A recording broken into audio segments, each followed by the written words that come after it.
there's a lot of details that go into it, but at the same time, we're all smart, right? We're all confident. Yeah. We will figure this out, right? Whatever Yep. it is, there's nothing that we cannot solve, right? And or that has not been solved, to your point, right? Welcome to the Creating Wealth Podcast, where Kyle Curtin takes you on an extraordinary journey alongside renowned multifamily real estate experts from every corner of the United States. We teach you how to harness the power of real estate investing and witness the transformation of your wealth building strategy. Let's create wealth together. What's up, guys? Welcome to episode 77 of the Creating Wealth Podcast. Today, we get the great pleasure of chatting with Mindaugus Maciulis, a Fitchburg-based real estate investor and entrepreneur in the cannabis space. What's going on, Min? How are we doing, my friend? So excited to have you on. Yeah, Kyle, I appreciate the invitation. It's great to be here. Yeah, super pumped. Thank you so much, man. So yeah, to kind of jump right into things, tell us a little bit about you and your backstory, your superhero backstory, and you as an investor, entrepreneur. Yeah, so I had quite an interesting background, right? So I live in Massachusetts now, but I originally came from Lithuania, have been in the US for just over 20 years, and have done all kinds of interesting things, worked in operations, logistics with different companies. And in the last few years, I met a mentor of mine who really showed me the ropes to real estate and it really inspired me how to think about it, how to um, put together deals and look at real estate syndications. And he has been an inspiration to me and um, just an honor to be a part of his group and other investors. Yeah. So, the last 3 years, I joined the cannabis company, as you mentioned, right? And that has been very interesting. We built a great company. We one of the leading companies in Massachusetts, and it was such a great opportunity for me to jump in and make a positive impact on the industry, on the people, right? And it's based in Fitchburg. That's where our factory is. And the coolest thing about that, Kyle, is that now that building, that property has hundreds of people coming to work every day, where for 20 plus years that building was empty. So it's such a cool thing to see every day now where we can even find a parking spot. That's awesome. Yeah.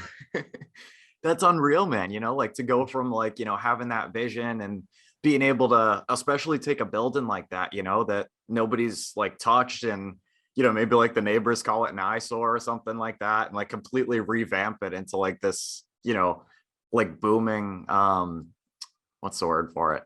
I guess industry, Yeah. wow. Yeah, it's really cool, and you're right. The neighbors at first had an issue, right? But then it seems like everybody's just getting on board finally, right? Everyone starts to accept for what it is and see the benefits of it, right? And I hear amazing stories almost on daily basis, just how cannabis have changed their lives, how much better they are now versus dealing with pharmaceuticals, right? And it's incredible. It's awesome to see that. It really is, man. It's such a really cool industry. And it's interesting to see, where it came from to where it is now. And how things are people are really opening up across the country and everything. And it's cool. Yeah, yeah, yeah. Well, that's a part of the reason, Kyle, why I am a big fan of Fitchburg and Leominster and so many other towns now that are creating again the jobs in the industry, right? Creating real estate needs, right? We just in Fitchburg alone, we have over 200 employees, right? Which is fantastic, right? And it's bringing so much more economic upswing again, right, to the town that for the most part, for the last few decades, it was not doing that great, right? so many jobs and companies outsource their operations. So it's part of the reason why I started investing in real estate in Fitchburg specifically, because I see the need, right? I see people coming in again to Fitchburg. I see the needs, including our own employees, looking for places to live, right? And I'm like, what a great opportunity, right, to not only create jobs in the cannabis industry, but also provide opportunities for people to live and create, create communities, create their families, and create their life in Fitchburg and Leominster. Yeah. That's super cool, man. Like, especially to have that angle of like, being like a huge employer out that neck of the woods and like creating all these jobs. But to your point as well, like if there's a lot of great jobs that are coming in, then people are going to want to be living a lot closer. And, if the demand isn't really, well, if the demand like skyrockets, there's a whole nother gap in the market that you might be able to take advantage of. Absolutely. It's the coolest thing in the world to kind of like blend those two together, like business and real estate, and literally like tied right in. And that's huge. Yeah. So Yeah. what kind of got you into real estate initially, man? Like what kind of gave you the bug? Yeah, the bug, it definitely came from my mentor, right? Mhm. He's been teaching me about real estate for the last few years, and he has created multiple businesses and had massive success in real estate, and he's such a big advocate just for everyone to buy their first property as multifamily property, right? Mhm. Whether you're 18, 20, or 40, it's like whatever you do, start with a duplex or triplex, right? Because that's, doing the house hack, right? If you can, and building from that foundation, it's where you can create the wealth. Yeah. He said he started with a duplex years and years ago, and at one point owned, I think, close to 2,000 units. So again, just the compounding process, right, on where you can create wealth this way. So again, he was such a big inspiration to me. And but really, what started last year, I reread Robert Kiyosaki's book again Mhm. after probably 15, 20 years, maybe, since I read it the first time. And it clicked with me on a different level, right? I read it again long time ago. It was great concepts, but I didn't really understand the impact it can have, like, of making those changes in your life. Yeah. And when I read it again last year, I'm like, wow, this is truly brilliant. So maybe it's just my maturity over time, right? Put all the concepts together in a much different way. And I'm like, this is what I need to do now. There's no more time to waste, right? And I became very aggressive in looking into properties in Fitchburg, and saw this uh, uh, saw multiple properties that I started making offers on. Some of them did not get accepted. Some of them did not make sense, right? And then there was one that came up, a fourplex, that looked like it was in great shape. Beautiful units, already renovated, had the parking lot, everything. And I'm like, you know what? I'll make a great offer on it. Um, Unfortunately, it didn't get accepted. um, and I was disappointed, but I'm like, okay, that's fine. We'll just keep pushing the process forward, right? And about a month later, the same agent calls me back and says, hey, the buyers fell through. They're like, do you want this property? I'm Uh-huh. like, yeah, let's do it. Um, and immediately we just got it done under contract and closed 45 days later. Yeah. Wow. I love that, man. It's so crazy. Like, especially in the kind of market that we're in now, where there's like tons and tons of offers coming in. And um, like just because your offer doesn't get accepted initially, like that doesn't mean that that's it. Like you No. never know when you can get that phone call to come in and be like, oh, hey, like the first three offers fell apart. Like, what do Yeah. you think? Like, do you still want it? Heck yeah, I do. Yeah, I actually I realized that my offers may not be accepted because I'm I can be somewhat conservative, right? Because I want to make sure the numbers make sense, right? Even if Yeah. we do have a downturn, right, it has to make sense to me. So I'll still make offers, and even I'll tell the agents, hey, keep me as a backup offer. Like Hmm. that's it. Like so they know, and I'm like, would you let me know if you have issues with your buyers?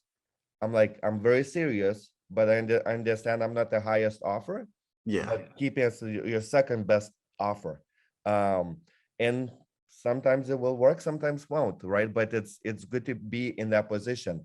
And if you don't make any offers, they're not even gonna know about you, right? So Yeah. constantly being in the mix of all the agents, brokers, and positioning yourself in those situations could be a winning strategy. Yeah. Yeah. That's super valuable, man. I totally agree with you.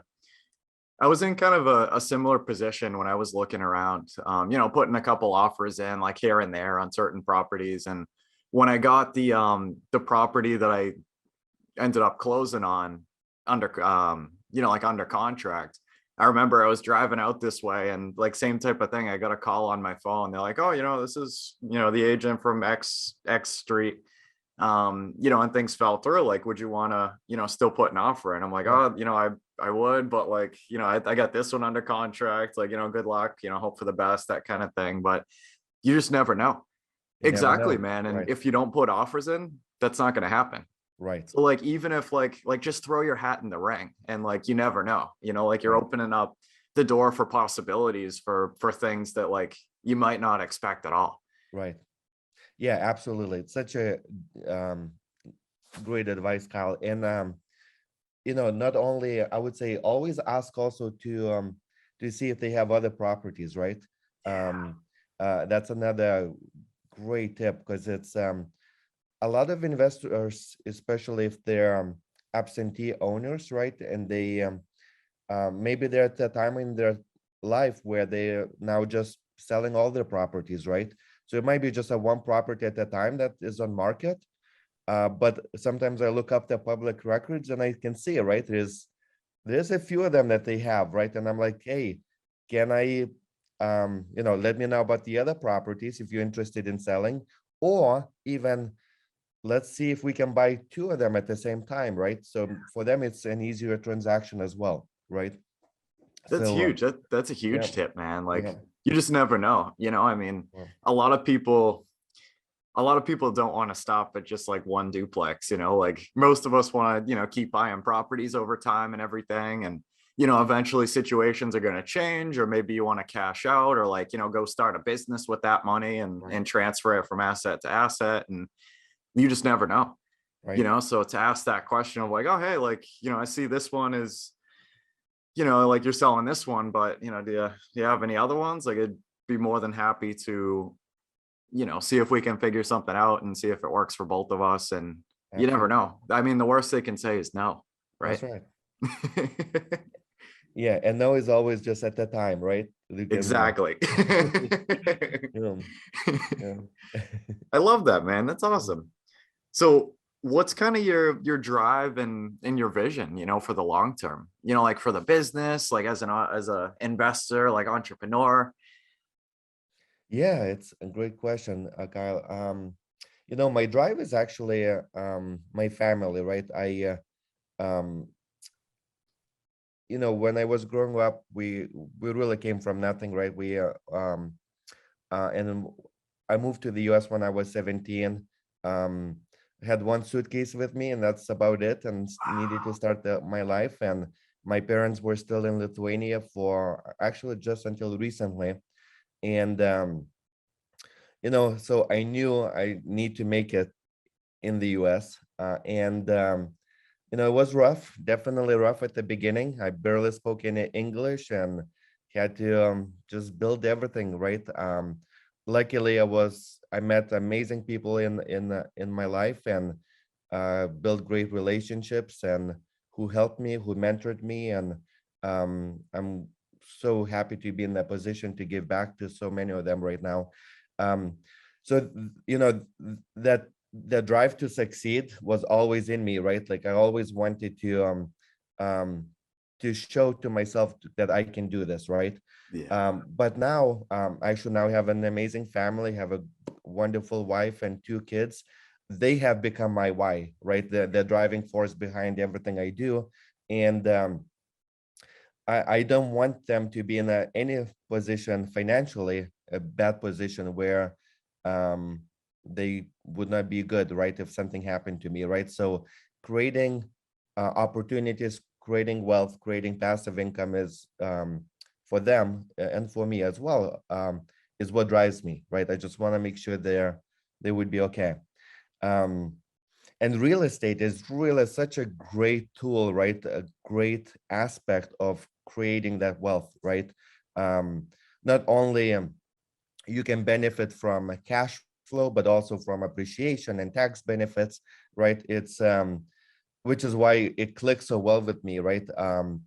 And I'm still fairly early in the investment career, right? But I have really ambitious goals, and very excited about them, right?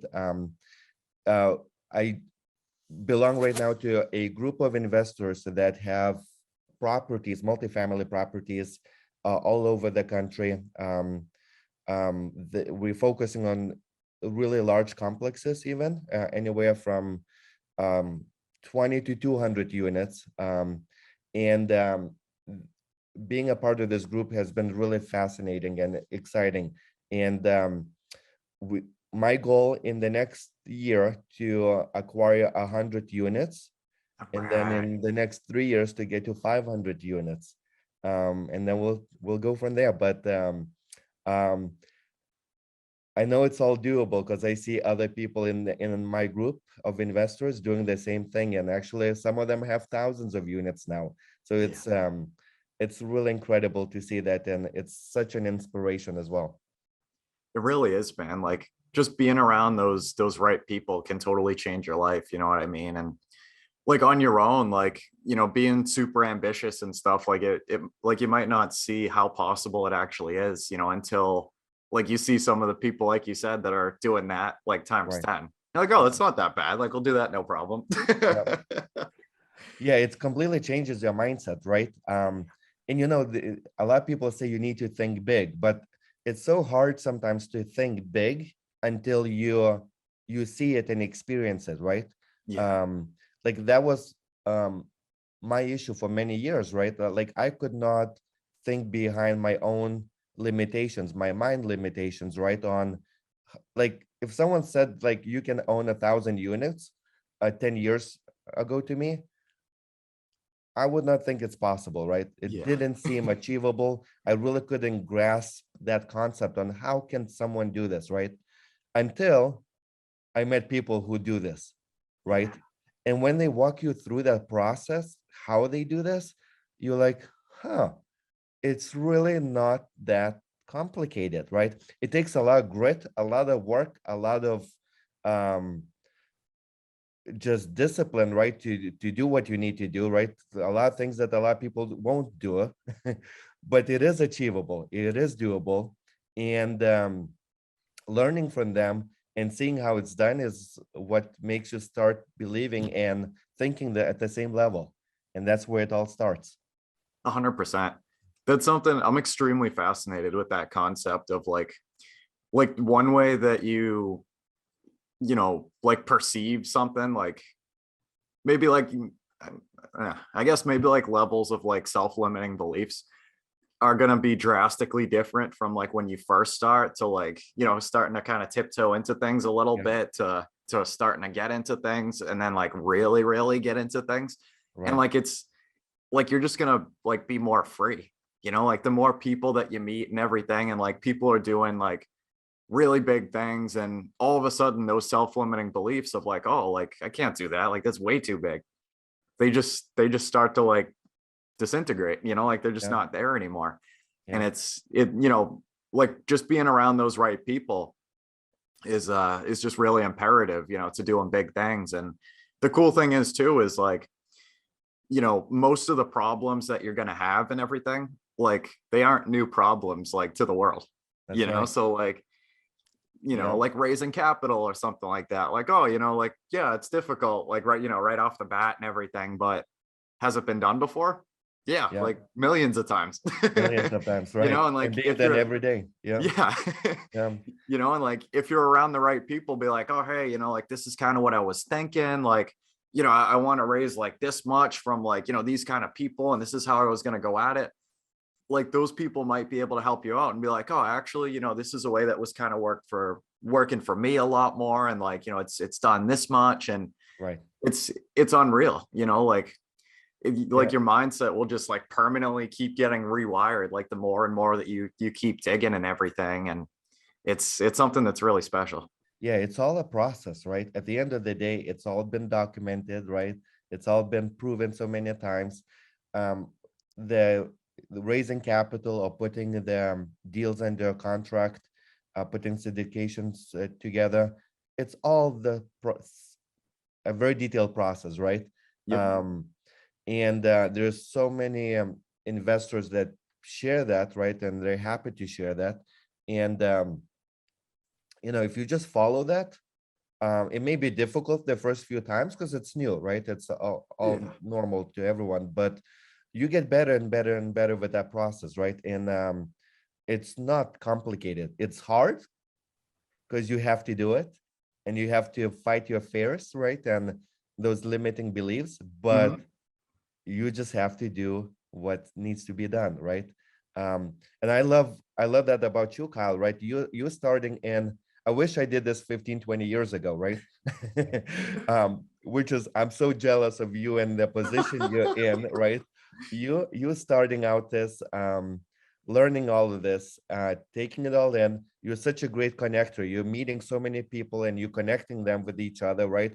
Which is such a great way of not only um, to bring value to everyone, but also to yourself, right? It's you'll create such a great community of investors and same uh, like-minded people, right? That will just grow your career like you probably can't even imagine at this point. Thank you so much, man. It means so much to me, man. It does. Yeah.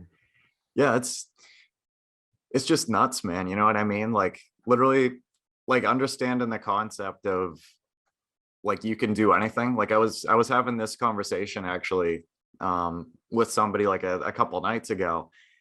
And like that's more or less what I was thinking of. I totally forgot, you know, exactly what the phrase was, but like when somebody tells you like before you get into like real estate investing or starting a business or something like that, like they say like, oh, you know, like you can do anything. It's Mhm. like, oh, like great, okay, like I get it. But then as soon as you start to dig in deeper and deeper, it starts to get a different meaning. And like Right. this is something that kind of clicked for me. It was like it's almost like, you know, like the way I think of it is there's like different levels of like how you understand that phrase of like, oh, you can do anything. Yeah. You know, like right off the bat, like you might not think anything of it. And then, you know, maybe like you start that business right off the bat or like buy that first property or something like that. And then it starts to take on a different meaning. Like, oh, you know, like I just bought 3 or 4 units. Like, what's another like 8 or 10? Like, Right. it's the same thing, you know, like Yep. why not? Yeah. But all of a sudden, like your mindset's different because like you're living it now. And Yeah. then, you know, you buy that like 6 to 8 to 10 unit building. It's like, oh, well, I figured this out, you know, twice before. What's another 50, 100? Right. It's the Right. same thing, Yeah. you know, and like the more that you keep digging in, like the more like the different that phrase or the different meaning that phrase actually starts to take on of like, you can do anything. It's like, oh crap, like seriously, you know, like buy a couple hundred units at a time. All right. Yeah. Like, why not? Right. You know? Yeah. And you're right. Absolutely. And it is like just a process. And Yeah. like the cool thing I really, really love about real estate, man, is literally like most of the strategies that you hear out there, whether it's like, you know, house hacking or flipping or Airbnbs, syndications, all of them work, you know, and like there have been people out there that have made, you know, a ridiculous amount of money and changed their entire family's lives and everything from like just that one thing, you know? So like anybody can do this type of stuff, man. And like you don't have to go crazy right off the bat, you know, like just kind of tiptoe into things and like, start to, like you said, follow some of the people that, that you can look up to, and like listen to podcasts and watch YouTube videos and read books, and like anybody can do it. And like I feel like real estate is, I'm not sure how to put a percentage on it, but like I feel like most of it is like mindset versus like actual tactical stuff, I agree. It really is all mindset, 90% of it, if we had to put the number to it, right? And then the 10% is just action, right? To Yeah, take serious action. But that first, especially first property, it is scary, right? It is scary because you don't know how many issues you're gonna have, what kind of tenants you're gonna have, hmm, right? There's a lot of details that go into it, but at the same time, we're all smart, right? We're all confident. yeah, We will figure this out, right? Whatever yep, it is, there's nothing that we cannot solve, right? And or that has not been solved, to your point, right? Um, so why not? Why not to take those risks, educated risks, right? And just work through those issues if they come up, right? Um, and I know you've had, with your investment, there couple. were some issues, and you're figuring it out, right? And solving those problems. And actually, now you have great contacts in people, contractors that can solve your other problems, right? Or when you buy other properties, now you know what to do. You'll know who to Exactly. call and how much it's gonna cost you. Yeah, Exactly. yeah, And like to your point, man, like it's I feel like once you're able to really establish that mindset of like playing the long-term game and realizing like this is gonna work one way or another, like buying this property, and like, you're gonna reach your vision, like as long as you, like keep your head on straight and like, just keep running things and everything. Like once you realize like that it's gonna work, yeah. but like you have to, get dragged through the crap, I guess you could say, from one point to another. And like, do Yeah. you think that there's an investor out there that has like, 50 units under their name that hasn't dealt with like an eviction or like, Oh, like a leaking pipe or like a pipe bursting or something like that before? No. no way. Yeah. So like that's kind of the mentality that I'm starting to discover, especially with this property after, being knocked around a couple times, is like things are going to happen, and like that's what we sign up for, Right. but it's the bigger picture of like, yeah, like this kind of sucks right now, but down the line, like Right. it can change everybody's life, man. That's right. It's a And like long-term to your play. point, of like it being hard. Yeah, it definitely is. But it's also hard to work, 40-hour or, the same miserable job for 40 years and like, and that's it. And like, hopefully retire and that kind of thing. So what, like you Yeah. take a risk, throw some money on the line. If things don't work out, like whatever, Yeah. but if you have that mentality, like to keep moving forward, you're going to make it work one way or That's right. another. Yeah. And you're going to learn the whole time. Yeah. Yeah. You're building your own business, right? At the end of the day, right? Yeah. You're not working for anyone, right? You, yes, you're solving problems. It is hard work, but at the end of the day, if you set your mind to think of it as a long-term game play, Mhm. um you're building a business, right? You're eventually, yeah, as you know, you may start out as managing everything yourself and dealing with all the problems, but as you grow, you're gonna outsource Yep. many aspects of that business, right? And you can start focusing on the things that you do like about the business, right? Maybe it's property acquisitions, right? Or underwriting them, right? While other people do other things, right? So it's definitely a team sport, and as you become bigger, and you can build a great team, and everyone has fun with it. Yeah. Yeah, I know that's the yeah, thing that I love too, man, is like to your point of it being like like a team-based sport, like everybody is like specialists in like, a lot of these certain areas, like contractors and like, electricians, plumbers, like, people running numbers on buildings and like, people managing the buildings, like getting into this kind of stuff, like you don't have to be an expert in everything, yeah. and like Sure it not. Yeah, exactly. And like if anything, like it probably wouldn't be beneficial trying to be an expert in everything, Right. instead of like just picking like one direction, like, oh, like I just bought this building, like, I'm trying to write up all these processes. So, when like X event happens, I just call this guy because he's like really good at it. Right. And like, pay a little bit of money, but like, like save time and have it done the right way and that type of thing. And then you can just keep moving forward. Yeah. Like something that I'm realizing with this property, man, is like I've been trying to write down like standard operating procedures for like everything that I can, of like right when you purchase, right when you close on a property, like what's the first step? Like right off the bat, like, oh, call the utility company and like change the names, or, like meet the tenants. And, Yeah. like I feel like everything, like you can just streamline everything to some degree, because like the more buildings you buy, generally speaking, a lot of the processes are going to be the same, Yeah. and like it could just make it easier on you. I mean, if you can systematize it and just streamline everything, it's like, oh, I've already done this a couple times. Like, we'll go out and buy locks, change the locks, do whatever with the keys, and like, figure out what the tenants, what's going on. And it just, a lot of it is the same process. So if you can streamline it, then like it takes a lot less, like stress and like your energy, because like you already have it written down because you've Right. already done it a bunch. Like just, a bunch of check boxes, and all of a sudden, like, things are going okay. And Yeah. yeah. It's such a great point, Kyle.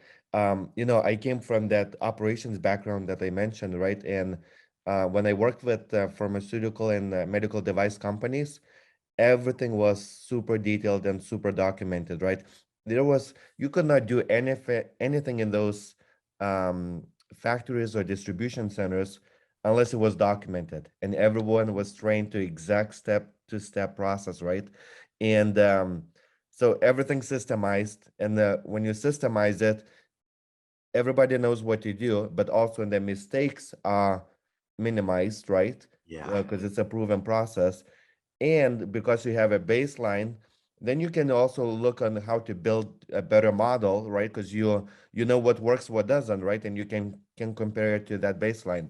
So I Yeah. think it applies so much in real estate and so many other industries, right? To your point, everything needs to be systemized, right? What to do with when the issues come up, right? What to do when a new tenant moves in, right? When you acquire a property, like all the different pieces, right?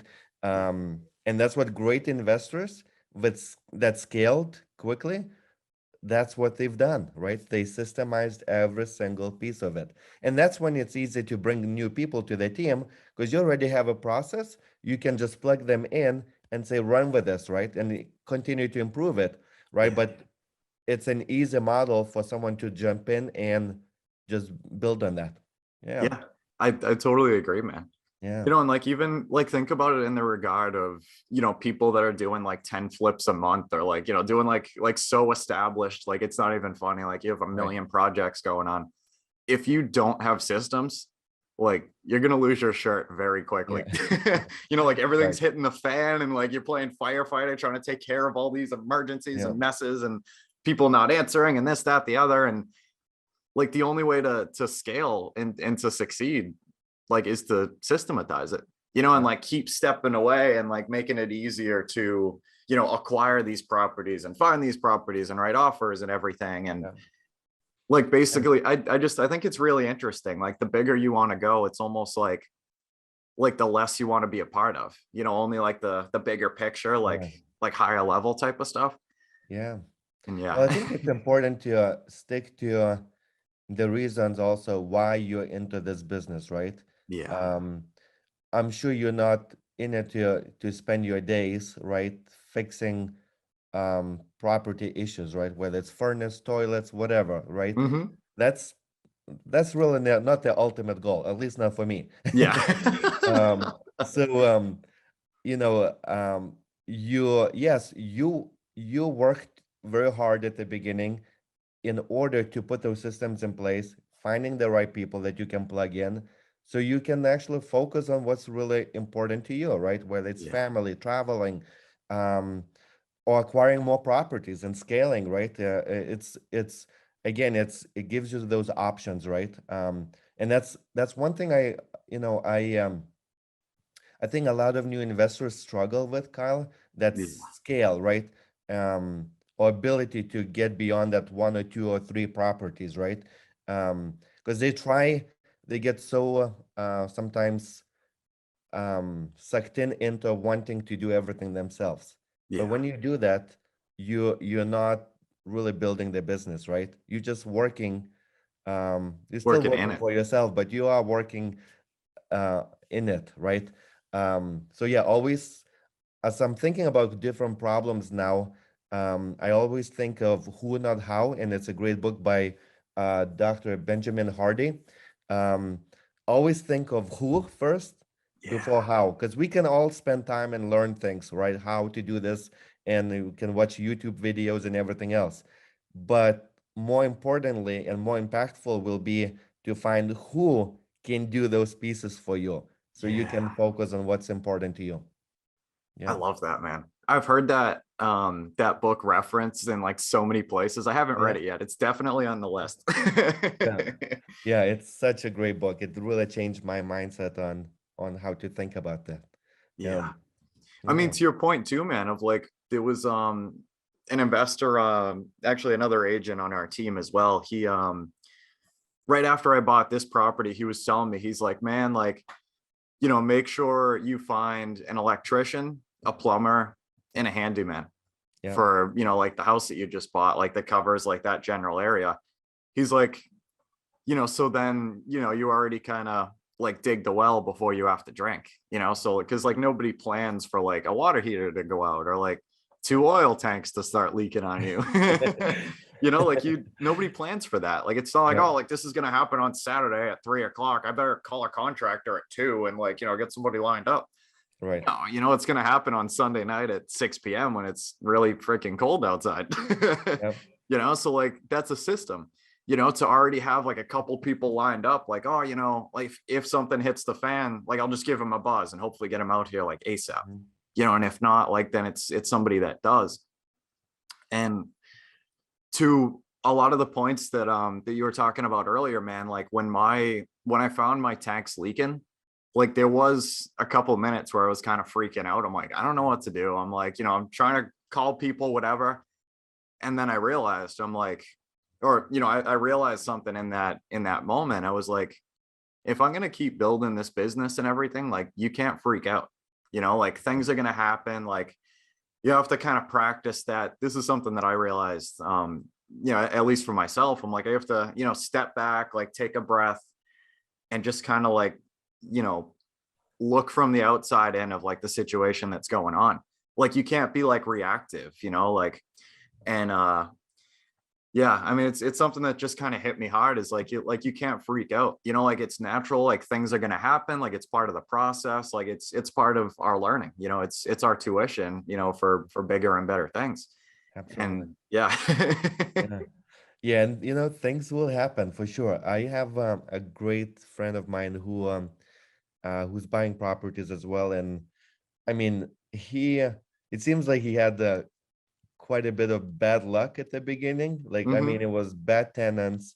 Uh, um, s- like his first property, he ended up evicting someone, right? There was a death in the property that he bought, right? Like Oh it's my like god. there's a lot of things that Poor guy. happen very quickly, Yeah. and but I admire his continuous push and thinking long term, and Yeah. he's just dealing with all those problems, right? And Yep. is and man, it's building his foundation so well Yeah. because all other problems will seem like they're nothing comparing to what he has gone through already Yeah. in his first couple of years of investment. Yeah. I love that, man. You're totally right. And like something that I realized with the tanks and then the furnace and stuff like that. Like, so that would have been, if I didn't use mass save, that would have been around like 12 grand, like right after I bought a property. And, good thing I had reserves, and, I'm trying to, push that message to people of, like don't over leverage and everything. But like after I was able to, get those issues fixed and like take a step back and like just like watch the movie of like everything that happened in those moments, I realized, I'm like, yeah, I might have paid, 6 grand and got another loan for another 6, but the amount that I learned from that about like, you know, like keeping my head on straight and like not freaking out and like, you know, just realizing like things are going to happen and, you know, who to call, to like dealing with contractors and making sure they're all right, to discovering that, you know, you can buy a lockbox from Home Depot for $35 and like just punch a code in and be like, oh, all right, you know, the code's 1234, like go in, go do your thing. You know, like the amount that I learned from that, man. And like, you know, even on like showings or like, you know, if I'm looking for another property for me or for clients or whatever, to just double check those oil tanks, man, you know, because like you never know. But what I'm getting at is like the amount that I learned from that. Yeah, I might have paid like, you know, like 12 grand over like 5 years technically, but in my opinion, like the amount that I learned over that, like I lucked out in a way. And like, it's to a lot of people, it sounds crazy because it's like, oh dude, like what's wrong with you? Like you just paid $12,000 and like had a bunch of crap go wrong. But I realized I'm like, the amount that I learned from that, like the education that I just got, that's going to serve me for the rest of my life. I'm like, 12 grand is nothing. I'm like, I just learned how to fish. It's you gonna know, like long term. Yeah. And it's tough to have that mentality, you know, like things are hitting the fan. You're like, oh crap. Like, you know, should I have done this? Like, this was a bad idea. But I mean, that was something in itself, was just to realize like, hey, you know, you're signing up for something that's going to be extremely beneficial for a lot of people down the line. But like, you're going to have to get, you know, dragged through the crap once in a while. And like, it's part of what you're signing up for.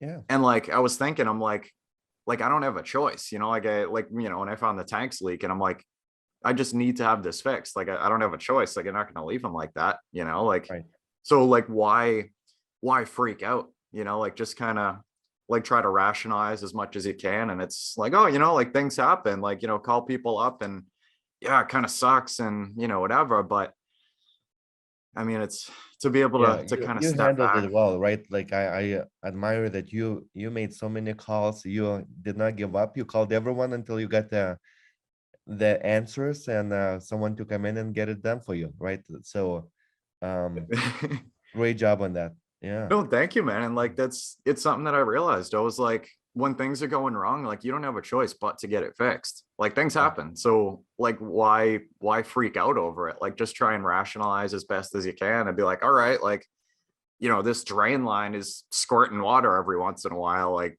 who do I call? You know, like I signed up for this. Like, we just have to get it fixed. That's right. You know, and then next time, to your point earlier of like, oh, you know, now you might have a contact for a good contractor if this happens again. Like, and there was something that that Brandon Turner mentioned on the Biggerpockets podcast one time, or it might have been in one of the books, I forget, but he said something that really stuck, you know, kind of stuck with me. I don't know why that was very difficult to say. I'm getting excited, but yeah, he said that stress is, or like being stressed out is having a lack of systems. And it made me start to think, man, I'm like, I mean, obviously, you know, like in some situations it's more applicable than others, but like, if you think about it in terms of like operating, you know, like a business or a property or something, like, yeah, I mean, like if you you know, go into your basement and there's 2 inches of water in there, you're going to be insanely stressed out. But, you know, now that you came across that issue, like one, the amount that you learn is going to be like through the roof. And two, now you can create a process for like, oh, like, you know, this is the pipe that burst. It was uninsulated in the basement. And like, you know, like whatever happened, like, how can I fix that for next time, you know, for like my next property? Or, oh, you know, like this happened, like who's the contact that I can call when this happens? Right. So like, you know, maybe then like next time you'll only be half as stressed out because like, who knows, like you might be able to actually eliminate the problem altogether. Yeah. Or, you know, if God forbid it does happen, like you've already been through this before, like you just, you know, gotta call up, you know, these 3 guys and one of them will show up and you'll be good. And like, just keep moving forward. That's right. You know, and same thing with like, to your point earlier of like, you know, if a unit or if a tenant leaves a unit and like you're turning it over and everything, like, yeah, that might stress the hell out of you, you know, because like you're only getting like half the rent or like 75% of the rent now because like people aren't paying because they're, you know, in another apartment or whatever. that might really stress you out. But if you write up a process the first time that you go through that, of like, oh, these guys gave me a notice that they're going to leave in like, 3 months or something, like, figure out how am I going to turn this unit over as soon as possible. And then, what's the process that I'm going to use to like take pictures of the unit and advertise it and everything? Where am I going to advertise it? Like, how am I going to do showings when a bunch of people are lighting up my phone to try to get in here? Like, how am I going to price it? Yeah. Like, if you can systematize that, then it's like, oh, no biggie. Like, and it's not going to stress you out that much. Right. I feel like it's just kind of like Follow the establishing that process. baseline of like the first time that something happens. Like, if you can write up a process for it, then it's not going to stress you out as much, if not at all anymore, Right. and if you just keep doing that, then eventually, like, you'll have a book of processes for operating a 2 to 4 unit building, That's right. Yeah, absolutely. and Yeah, it's something, it just blew my mind. Like, when I heard him say that, I was like, whoa, like, that's a good point. Yeah, and that's when you can scale as well, right? Because again, you build that foundation, you build the processes, and then you just scale from that, right? And if you don't, then you cannot scale, right? So it's like building a house, right? You have to build that foundation, and the Yeah. foundation is the processes. Exactly. And I Yeah, feel like that's a huge thing for mindset, man. It's like just realizing, like, you're gonna definitely be able to reach that vision and get what you want, but like, you're gonna work to get there. But you can either work towards something big and take a little bit of risk and stuff like that, or yeah, you can risk having your entire life absolutely miserable in a job that you hate, with people that you don't like, and yeah, that's it. And just like being unhappy, like, life's too short, man. Like, yeah, you have to be yeah. happy. Yeah. So what's your vision, Kyle?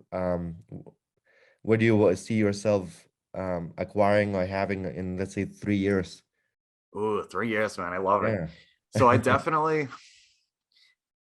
say the vision is, you know, being able to jump into real estate full time, like as an investor, as an agent. And then in terms of units, like, starting to raise private capital and starting to look at like, maybe like 10 plus unit buildings, and like just putting deals together all the Yeah. time and that kind of thing. And, pretty much just kind of scaling up, and to our point earlier of like just systematizing as much as I can, until then, and just keep pressing forward, and Yeah. keep buying like bigger buildings and trading buildings, and getting into partnerships with people, and just kind of keep building up.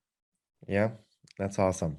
Yeah, good for you. Yeah, you're already in such a great position, right? I see what you do, how much you're helping out your customers, and all the contacts you're making with other investors. It's great. Thank you so Yeah, much, you're man. you're in the right path. Thank you. Yeah. No, I mean, Yeah. like, I'm so thankful, like, for everything, man. Like, all the conversations that I've ever had, and like, seeing that there's a whole nother part of life than like just working and trading time for money, man. And like, I've been extremely lucky, to have discovered this kind of thing very, very early. Mhm. So like, it's like, at least like the way that I see it myself is like I just have an obligation where like everything that I learn, you know, to be able to just give it back to others and be like, hey, Yeah. like there's something like more to life than like if it works for you or whatever. But there's more to life than just working and, Yeah. giving taxes to Uncle Sam, and like there's like a whole nother world out there. Right. Yeah. So like trying to just show people like, hey, like you might like this, you might not, but just letting you know, like there is a lot of stuff out there that's absolutely crazy, Yeah. and it's only as difficult as you make it. Yeah. What was that pivotal moment for you, Kyle? How did you come to this realization so early in your life? Like what was that moment? Yeah, so I actually, it was like it was a couple months before I turned 18, and I don't know what it was, man, but I was sitting on my computer one day, and like I had this random thought in my brain to Google what investing was, Mm-hmm. and that was it, man. Literally, like one Google search has changed my entire life.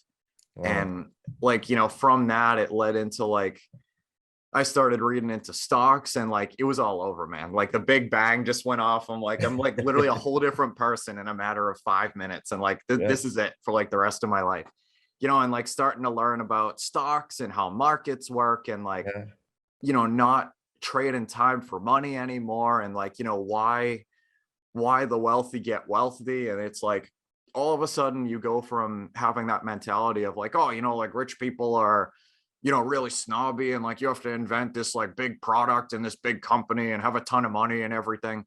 And like that's not at all how it is, man. Yeah. Like maybe like there's a small percentage of people out there, but Yeah. there are a lot more extremely wealthy people, especially like directly around us, than like, than I ever thought. Yeah. Even in like Tewksbury, man. You know what I mean? Like Yeah. I just like, you never know who is around you, Yeah. and like what they're trying to do. And like, having the blend of people in our, like entrepreneurial, kind of networks, I guess, that most people want to help each other. Yeah. Like especially in real estate investing alone, because it is such a team-based sport, like you never know who you're going to work with. And like what we're doing is very difficult.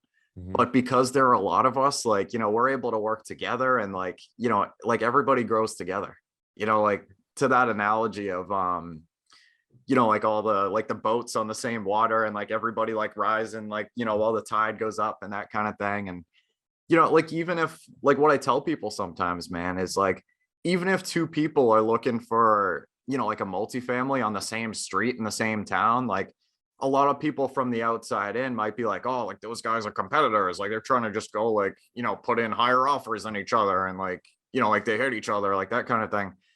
But what I've noticed from being in this sphere for a little bit is like, that's not at all how it is. Like, hell yeah, man. Like I'll help you get that house. You know what I mean? Like do what I can, like dig through the record, and like we're all growing together.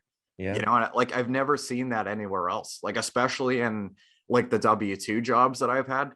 Like that's not at all how it is, man. It's like, people step on each other and trying to climb the corporate ladder, and like it's a whole different mentality, of like, I don't know, like people just trying to grow exponentially and change their lives and everything, and like do things that are actually like real, and like just like grow this like serious amounts of wealth together, and like it's a real thing. And like they're so open to helping each other. Like it's like the most interesting thing in the world. But then you go to like, some W-2 jobs, and like people are literally stepping on each other over like promotions and like, a couple dollar raises and stuff. Yeah. Like, are you serious? Like it just like the dynamic is very, very interesting. Yeah, I agree with you. Like so many wealthy people that I know, they're the most amazing people, right? Mhm. They're also I would say the hardest working people I've ever met, right? Yep. They're all hustlers. They're always thinking of how to create value, how to help others, right? Yeah. Most of them are super, super humble, right? You would never think that they're extremely wealthy, Hmm. and I admire that about them, right? They're just um like even my mentor that I mentioned to you before, right? He has great success. Like he worked, of course, his life to create that success. Yeah. But he's he never stopped, and he's still not stopping. Every day he's the first one in the office. He works more than he gets more things done by 10 a.m. than most people get done in a week, right? Like he's so disciplined. He just continues to work. That's his drive, even though he really doesn't need to work, right? Like he just continues to work, create new business, create new ideas, create new communities and groups of people, right, that can help each other, right? Yeah. It's really fascinating to see that. And like you'll never see him at home watching, Dancing with the Stars, right? Yeah. I know. I know that Brandon Turner always says that, like, who's, Yeah. that's how you decide, right? We all have choices, right? We can Mhm. watch Dancing with the Stars, or we can work on our business and become better in what we do, like underwrite deals better, right? Or make a connection, right? Mhm. That could be meaningful There's over always time. growth, man. Yeah.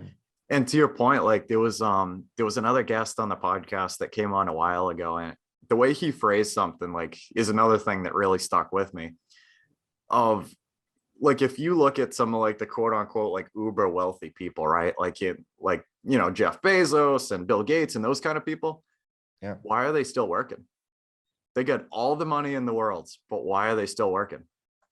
Because it's so much bigger than that, man. It is. Absolutely. Like building like really big things and the passion and like giving value to people and leaving a legacy. Like if they wanted to, like they could call it quits today and be like, screw this, I'm done. I'm gonna go, drink myself to death on the beach or something. You know what I mean? Like they get all the money that that they would ever need for generations and generations.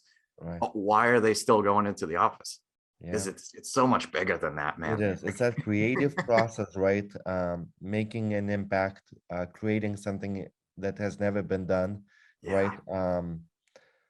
It's progress. Progress is what makes people happy, right? And if you don't feel that, if you don't continue to create that, it's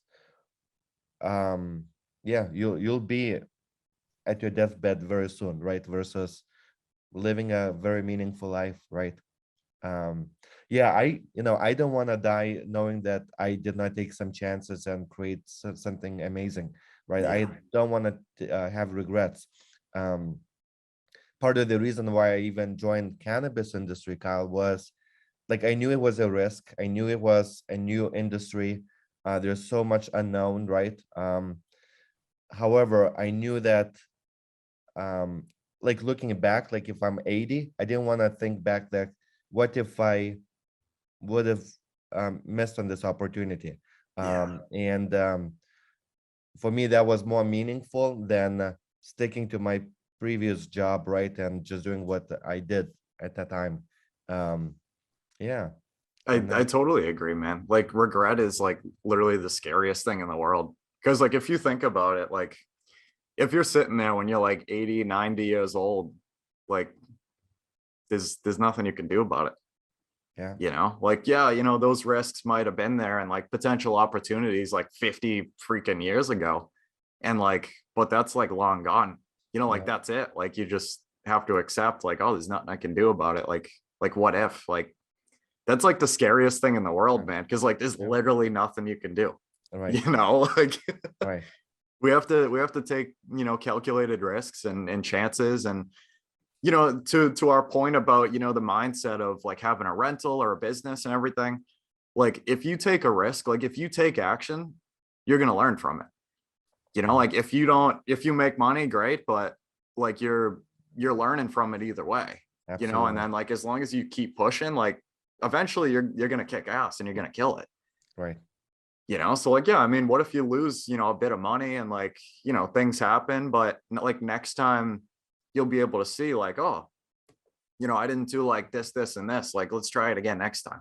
Right. And eventually, like if you work at something long enough, like it's going to work. Right. Yeah. It's investment in yourself. Right. Trust me, I've spent a lot money on different things that did not work out. Right. Mm-hmm. But I've definitely learned a lot from those experiences. Exactly.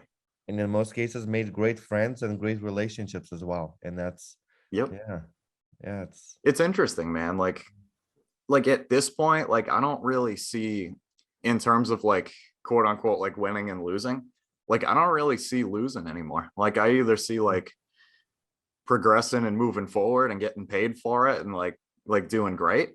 Or I see learning until you get to that point.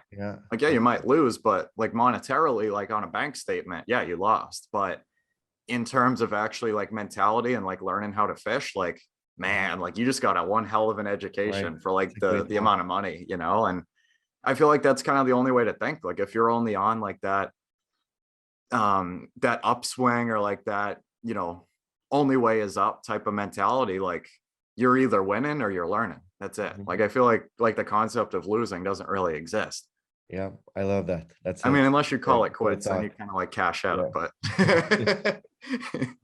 but yeah, I mean, I feel like that's kind of the only way you have to be, man, is like have like a long-term vision, absolutely like believe in yourself and the things that you're doing. and you're going to get there, and it might take, having some things happen and everything that aren't so good, but as long as you learn from it and keep moving forward, like, you're unstoppable, like, period. Like, that's it. Right. Yeah, love it. Love that. Yeah. Yeah, it's really interesting. So, man, I love to ask this question in particular to everyone. Okay. And I told you a little bit about it before. How do you define wealth? Yeah, I love that question. That is um so I'm sure you're getting all kinds of answers on this. So for me, Kyle, wealth is not really about the money, right? It's about the end goal, which is um ability to do what you want to do, right? Yeah. And for me, it's in some cases it is a work, continuing to work, right? Because I enjoy working and find that joy in making progress and creating value, right? So I don't think no matter how much money I would ever have, like that will not change with me, right? Yeah. Even when I'm 80, I see myself as working, right? Hell yeah. In different pieces, in like different things than what I do now, right? But still working, creating something, making that progress, right? As we just discussed, right? Um, but the wealth gives you that opportunity to not to focus on working where you get the most money, but focusing on what gives you the most joy, right? And that flexibility to spend time with family, right? When it's important milestones in your life to be with them, right? Whether it's, I have two daughters, and if I want to um, go see them perform somewhere, or like travel with them, right? That's what I want to have, that flexibility to do that with them, right? And for me, that's wealth, right? It's giving you options, flexibility to do what you want to do, right? And of course, money comes with that as well, because it gives you those options. But that's just more of the medium to get there. Yeah. Yeah. I love that so much, man. It's so true. Like, I definitely have one that's kind of similar. Definitely related to family, of like being able to, create enough assets and like streams of income to be able to, leave my day job, and same thing with my family as well, and just kind of be able to do the things that we choose to do rather than the things that we're obligated to do and don't have a choice, Right. and yeah, it's going to take a while to get there, but it's so much bigger than the money, man. And like you need to have a why that's like not focused on the money, or like, it's not going to stick, like, oh, I just want to be rich, like, and whatever. Like, it's not going to get you through those tough times that where things aren't looking so hot, and you want to like hang up the jersey, but like to have that kind of mentality of like, I'm doing this for my family and like, generations, and like, I'm done with looking to impress bosses and, appease coworkers, and like, I just want to create, and like, it's something that's totally possible, and yeah, I love that so much, Yeah, man. it's important, Kyle. That's another great lesson that I've learned is to bring your family, right? Whether you have your spouse or kids on that journey, right? On that vision, what you're trying to accomplish. Because there will be times when it's tough, right? And everyone needs to support each other. But more importantly, as you grow, as your identity grows, right? And your mindset changes, it's so critical to bring your family to the same level, right? Because otherwise, what I've seen happen, right? People become separated, right? Because of that, right? One person in the family could be growing at this level, while the other person is staying flat or just barely growing, right? And that gap is just widening and widening until they become not at the same level mentally, right? Mindset wise. And it causes issues, right? The topics, the visions, the goals are not aligned, right? And unfortunately, that in many cases causes a divorce, right? Yeah. And for me, it's so important to bring my family on that. Like we talk about real estate, we talk about business concepts. Even with my 7 and 3-year-old daughters, we talk about this. Like right, like as simple as when we go out to dinner, we'll talk about, okay, what does this restaurant do well, right? That's How quickly do they amazing. turn Oh my tables? goodness. How many tables they have in the restaurant, right? Um, what do we think their rents are, right? For or the expenses, right? Food Wow. costs. Like I'm having these conversations, so they start thinking about all these different concepts, right? And become much better analytical and great business people and leaders when they grow up. Wow. Yeah. That's the Um, coolest thing in the yeah. world, man. Oh my God. I'm so jealous of that. Like, oh my God. That's amazing. So if he started that young of like just very subtly like planting the seeds of like thinking like a Yeah. whole different way.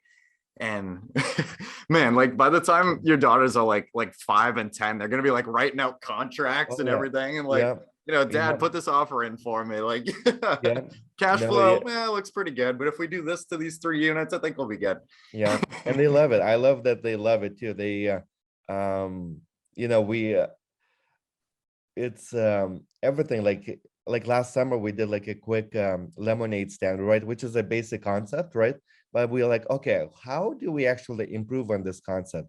How do we drive traffic, right? And she was coming up with ideas, right, with putting signs, putting ads together, creating a buzz in the community, right?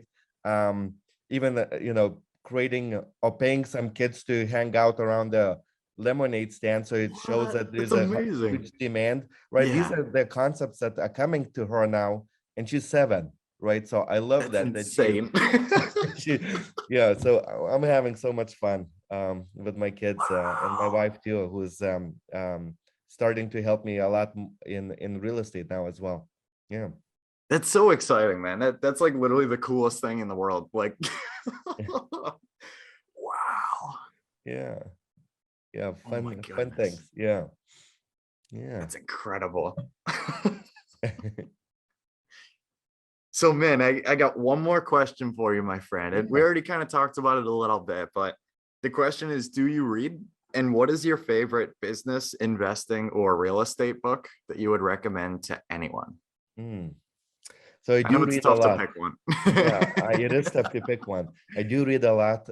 You should, if you could see my office now, I have hundreds of books behind me, all in either business, self-development, right, categories. Yeah. You know, currently I'm reading a lot on real estate investments and syndications, right? Raising capital, syndication process, right? Mhm. Because again, that's the piece of the investment side that I really want to be Yeah. super knowledgeable, super good. A couple of books that you may be able to see it here. Um, uh, Here's not really, can't really see it, but Raising Ooh. Capital and Multifamily Acquisitions Mhm. that I'm reading.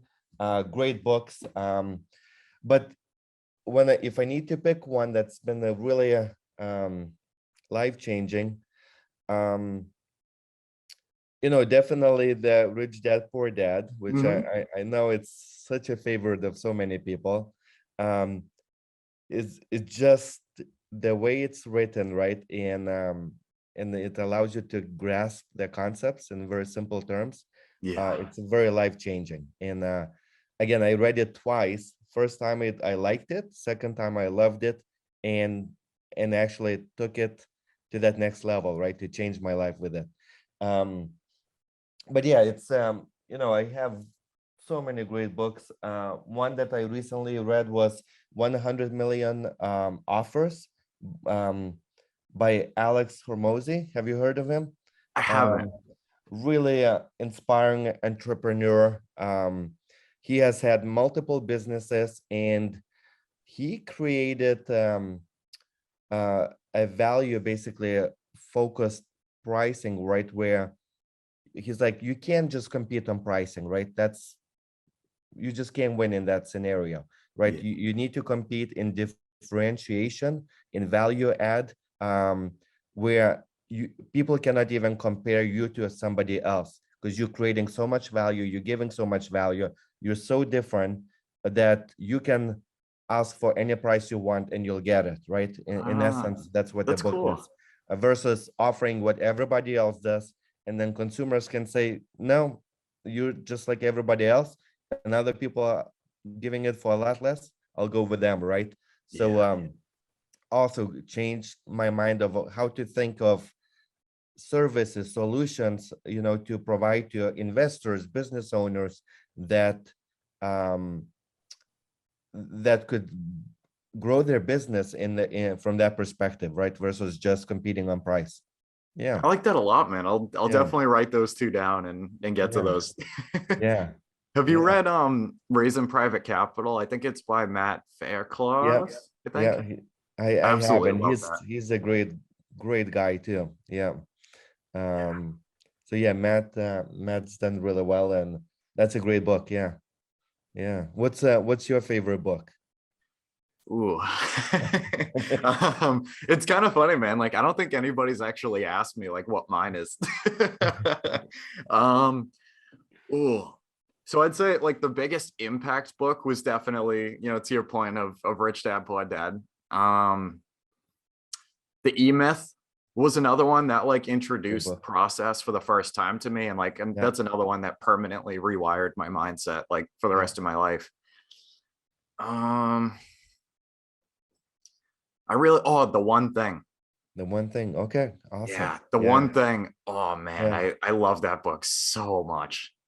Like just this concept of like, like the more stuff that you take on, like you're just spreading yourself like too thin, and then like you're only able to progress like, on all of them like a little bit together, instead of going deep on like one thing and actually like just like nose diving in there. And it just like that concept is crazy.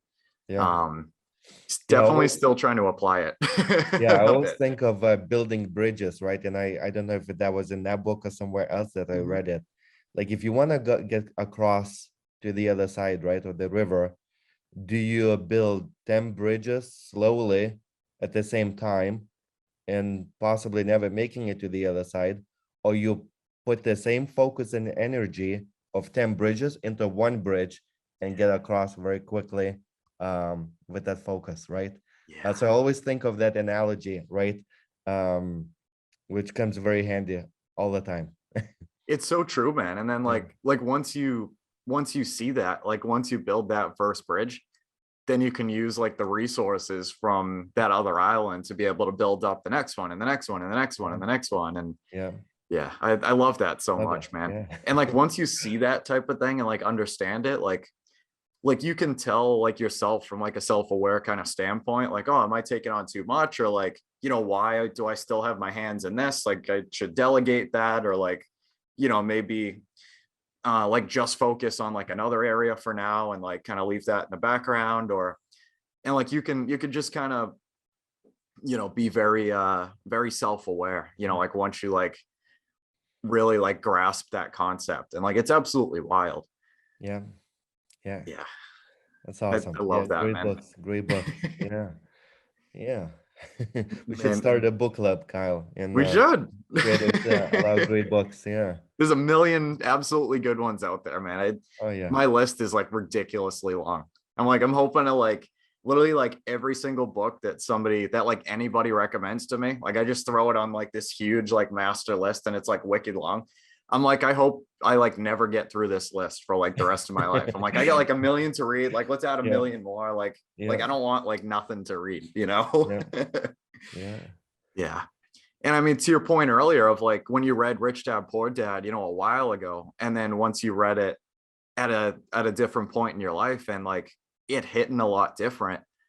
That's something that I always find really interesting too, is when you read a book at one point at like, a certain part of your life, like it might not really like hit that much, and like it might not be like as applicable.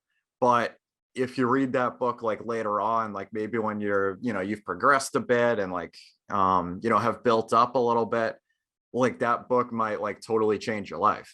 And like the black and white text on the paper hasn't changed, but the actual meaning and like the mindset and like where you are, might totally make that like extremely applicable and like change everything. And like some people reading like, I don't even know like what's like an example, but like, so like if you read a book on like, doing like absolutely crazy, like, building like ridiculously crazy businesses or something on like, the first time that you learn about like entrepreneurship and stuff, like it might not be as applicable on day one, because like you still have like a bit to go. But if you read that book when like, you've built up a company, like, kind of significantly, like you might see like, oh crap, there's like 10 things that I can be doing to like systematize these and drive up money and like, vetting employees and everything. And that's the thing that I love is like, like you might have the same book sitting on the shelf for 10 years, but like, if you pick it up again, like it might like totally like hit you in the face of like, oh, there's like a million things that you can do right now to make things better.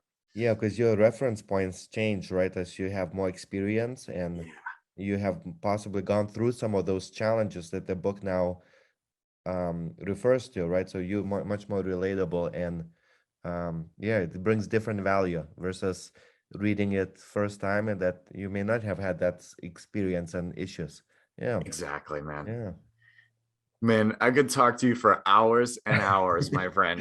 I wanted to thank you so much for coming on here. It was an honor to have you on the show. Well, so we're on all mine. Yeah, thank you so much for having me, Kyle.